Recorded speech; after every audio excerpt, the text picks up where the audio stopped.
आजकल के ज़माने में देखा जाए तो जिसके पास पैसा है उसी की सत्ता है, और ये बात सही भी है।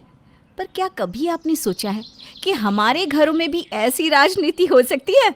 आप कहेंगे घर में ये सब कैसे हो सकता है? अरे भाई, कौशल्या के घर में तो यही होता है। राकेश, इस महीने भी तूने सिर्फ 20,000 रुपया ही दिया है घर खर्च के। रवि को देख, छोटा बेटा है इस घर का, फिर भी हर महीने 50,000 रुपया देता है। तेरे बाबूजी रिटायर हो गए, फिर भी उनकी पेंशन तुझसे ज़्यादा आती है। हाँ माँ, मैं समझता हूँ, पर मेरा कारोबार आजकल थोड़ा ठीक नहीं चल रहा। बस जैसे ही 1-2 प्रोजेक्ट्स मिल जाएंगे मैं ज़्यादा खर्च दे दिया करूँगा माँ। कौशल्या, क्या तुम भी ये क्या लगा रखा है कम ज़्यादा? ठीक है ना, दोनों हमारे ही बेटे हैं, क्या फ़र्क पड़ता है किसने ज़्यादा दिया किसने कम? फर्क कैसे नहीं पड़ता जी? अब जो पैसा ज़्यादा देगा उसी का पैसा भी तो ज़्यादा खर्च होगा ना इस घर में। आपकी माँ भी तो ऐसे ही करती है, जिसका ज़्यादा घर खर्च उसी की उस घर में मानी जाती थी। अरे हमारा ज़माना अलग था, और मेरी माँ ऐसा करती थी तो ज़रूरी नहीं कि तुम भी वैसा ही करो, समझी? राकेश बेटा, कोई बात नहीं, जब तेरे पास ज़्यादा मुनाफा हो तब पैसे दे देना। हम सब घर में साथ हैं, है ना? मैं देख लूँगा घर खर्च। थैंक यू बाबूजी। हर महीने कौशल्या और करमचंद अपने बेटों से घर खर्च लिया करते थे और उसी के हिसाब से महीने का बजट तैयार होता था। लेकिन कौशल्या की नज़रों में तो यही था कि जिस बेटे ने ज़्यादा घर खर्च दिया उसी का राज घर में चलना चाहिए। इसीलिए वो छोटे बेटे और बहू का कहना घर में ज़्यादा मानती थी, चाहे वो फिर कोई भी बात हो। अरे ज़रा तुम दोनों की लिस्ट तो बताना कि क्या क्या चाहिए तुम दोनों को। तुम्हारे बाबूजी और मैं बाजार जा रहे हैं तो लेते आएंगे। माँ जी, मैंने ये लिस्ट बनाई है, ये सारे क्रीम्स, फेस वॉश, ये सब मुझे चाहिए था। और मुझे बस कुछ सामान चाहिए था, 2-4 चीज़ें ही हैं काम की, बस वही है। कविता, अगली बार भी तूने यही सब मंगवाया था ना, फिर ख़त्म हो गया? अरे इतने महंगा में ये सब पाउडर ला ली, तू क्या करेगी? ये सब मैं अगली बार ले आऊँगी, ठीक है? और वैसे भी इस बार के राकेश के पैसे तो बस बिल भरने में ही चले गए, कुछ हाथ तो आया नहीं। ठीक है माँ जी, तो मेरी भी कुछ ही चीज़ें लेकर आइएगा, कोई बात नहीं। अरे नहीं नहीं, ले आऊँगी ना तेरी सारी चीज़ें। अरे सब लेकर आऊँगी। रवि इतने पैसे देता है घर में, उसकी बीवी की 1-2 चीज़ भी नहीं ला सकती क्या मैं? क्या सोचेगा वो? अरे मैं लेकर आऊँगी सारी चीज़ें। कविता बहू, यहाँ ला, मैं लेकर आता हूँ तेरी सारी चीज़ें। नहीं नहीं बाबूजी, कोई बात नहीं, वैसे भी ये इतनी ज़रूरी नहीं है। ये कोई पहली बार नहीं था कि कौशल्या ने कविता के साथ ऐसा किया हो। इस घर में राकेश और कविता के साथ अक्सर ऐसा होता आता था। माँ, मैं और रिया सोच रहे थे कि हम इस बार गर्मियों की छुट्टियाँ मनाली होकर आए। बहुत वक्त हो गया है, हम कहीं गए नहीं। अरे हाँ हाँ, जाओ जाओ, घूम कर आओ, तुम दोनों को भी अच्छा लगेगा। कविता बहू, तुम दोनों भी कहीं आसपास घूम कर आओ। तुम दोनों कहीं नहीं गए इतने दिनों से। रिया और रवि तो फिर भी कई बार जाते रहते हैं। जाओ, तुम दोनों भी कहीं घूम कर आओ।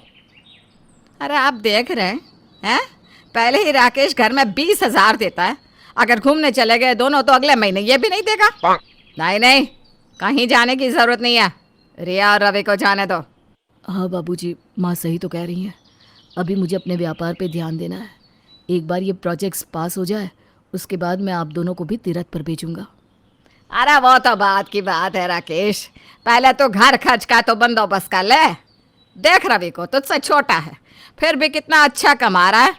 अरे तू भी ये व्यापार छोड़ और कोई नौकरी कर ले। कौशल्या, नौकरी में तो हम दूसरों के लिए काम करते हैं। व्यापार में आज मुनाफा नहीं, पर एक दिन देखना राकेश ज़रूर सफल होगा। हाँ, तब तक पता नहीं मैं जिंदा रहूंगी भी या नहीं। तुम्हारा कुछ नहीं हो सकता, सच में। तुम्हें पैसों के आगे कुछ नहीं दिखता। राकेश को भी ये अफसोस था कि वो घर का बड़ा बेटा होकर इतना कम घर खर्च दे रहा था, जबकि घर का काफ़ी सारा खर्च रवि के पैसों से ही चलता था। माँ जी तो हर बात में रिया की तरफदारी ही करती हैं। मैं अगर कुछ सही भी कह दूँ उसे नज़रअंदाज किया जाता है। ये सब मेरी वजह से हो रहा है। रवि हमेशा से मुझसे आगे रहा है। अगर आज देखा जाए तो घर का ज़्यादा से ज़्यादा खर्चा रवि के पैसों से ही चल रहा है। ऐसा इसलिए क्योंकि जब रवि पढ़ रहा था तब आपने अपनी सारी कमाई रवि की पढ़ाई में लगा दी थी, अपने लिए कुछ नहीं रखा। आपका वो त्याग किसी को नहीं दिख रहा। अगर उस वक्त आपने अपने लिए बचा के रखा होता तो आपका व्यापार बहुत आगे होता। कविता, रवि मेरा छोटा भाई है। मैंने जो कुछ भी किया मैंने कभी उसका हिसाब नहीं रखा। पर माँ जी तो रख रही है ना, क्योंकि हम घर खर्च ज़्यादा नहीं देते इसलिए हमारे इस घर में कोई इज्जत नहीं करता। पर आपने इस घर के लिए क्या क्या किया है ये कोई याद नहीं रखता। जब बाबूजी बीमार थे तब आपने अपनी सारी सेविंग्स निकाल दी थी, वो किसी को याद नहीं। अरे छोड़ो ना ये सब पुरानी बातें, क्यों लेकर बैठी हो आप? क्योंकि सबको जानना ज़रूरी है कि आपने अपने बारे में ना सोचकर सबके बारे में सोचा है। फिर भी आज हमारी कोई इज्जत नहीं इस घर में। तुम चिंता मत करो, बस कुछ वक्त की बात है, उसके बाद सब ठीक हो जाएगा। कविता को पता था कि उसके पति ने इस घर के लिए क्या क्या त्याग किए हैं, पर आज वो किसी को याद नहीं क्योंकि वो कम कमा रहा था। पर एक पत्नी के लिए बार बार पति का अपमान सहना मुश्किल होता है और कविता के साथ भी आज यही हुआ। अरे कविता बहू कहाँ जा रही है? माँ जी, इनके लिए पनीर लेने जा रही हूँ। बहुत दिनों से इनका मन था खाने का। पनीर? कितना महंगा है जानती भी हो। रहने दो और कुछ बना दो। पर क्यों माँ जी? उस दिन रवि को खाना था पनीर और मशरूम तो आप इतना सारा ले आई थी। अरे रवि की बात और है? क्यों और है? क्योंकि 50,000 देता है घर खर्च। कविता, ज्यादा जबान लड़ाने की जरूरत नहीं है। नहीं, आज मैं ज़रूर बोलूँगी। कितने वक्त से देख रही हूँ घर खर्च लगा रखा है। अगर मेरे पति रवि की पढ़ाई के लिए पैसे नहीं देते तो आज आपका ये बेटा कुछ नहीं होता। बाबूजी के इलाज में इन्होंने अपने व्यापार के पैसे डाल दिए, फिर भी आज हम दोनों को घर खर्च के लिए सुनाया जाता है। सुना था जिसके पास पैसे होते हैं उसी की सत्ता होती है। आपने तो अपने घर में ही राजनीति शुरू कर दी माँ जी।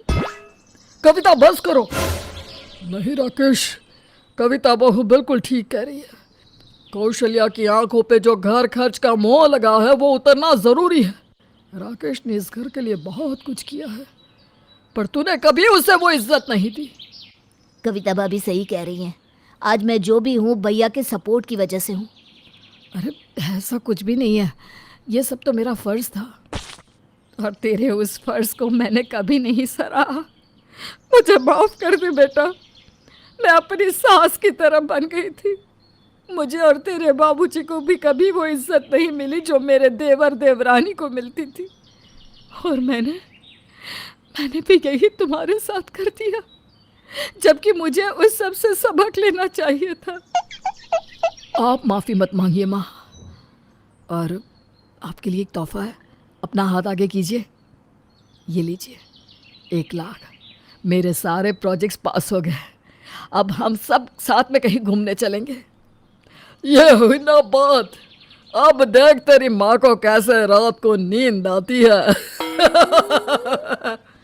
क्या आप भी चुप रही है।